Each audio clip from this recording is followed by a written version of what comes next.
Hey everybody, how you doing? Glad to be back with a brand new video. So, this week, going over a few more herbs just for knowledge and such.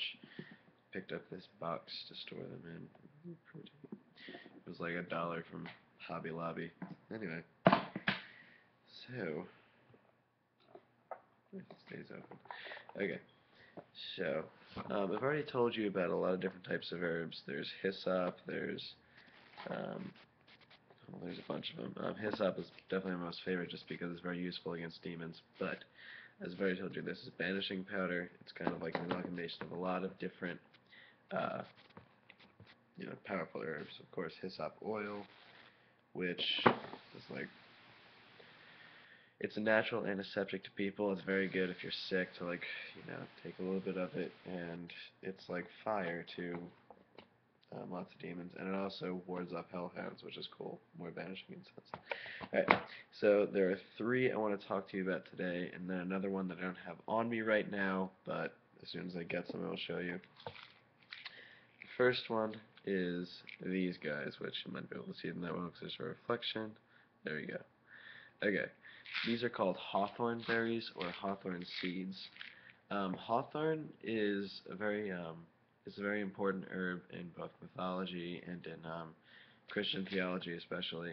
Hawthorn was used to create Jesus's crown of thorns, and if you put hawthorn berries in front of any dark spiritual being, so strigoi or demons, they cannot cross them. The old belief is that if you throw these kind of seeds in front of them, that they have to count every single one.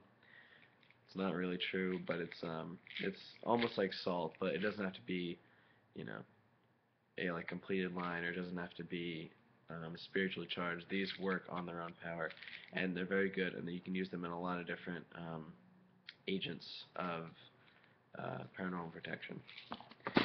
Next is one I'm sure many of you have heard of. It's called sage. It looks kind of like pot. um, it smells really good. I have it in this little bottle. It smells really good. Um, and burnt sage or burning sage acts as an incense, and it's very powerful because the smell drives away dark spirits. So if you have an area you want to cleanse, you put sage in the center, or you get a sage wand and you spread it around, and it removes negative energies. What it actually does is it pushes away these spirits, much like any banishing incense, except that it's powerful, but it's no banishing incense, but it's still powerful.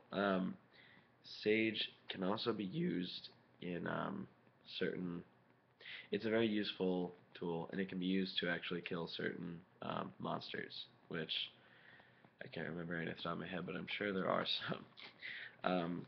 This is a rather strange herb. It's called devil's shoestring, and usually it comes in these like long, almost rope-like pieces, and it's actually a root. And the way it works is well, this case is a little bit different, but in the case of the long stringy pieces, you either tie them in a wristlet or you can tie them on a doorknob, and no demon can cross it. It's very powerful. It smells disgusting. Well, not like disgusting, but girl, it's not a very pleasant odor.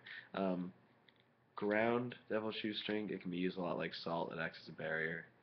But yeah, otherwise it's okay. The last thing is vervain, and that is a rare herb, and it's used to counter witchcraft. That's about it.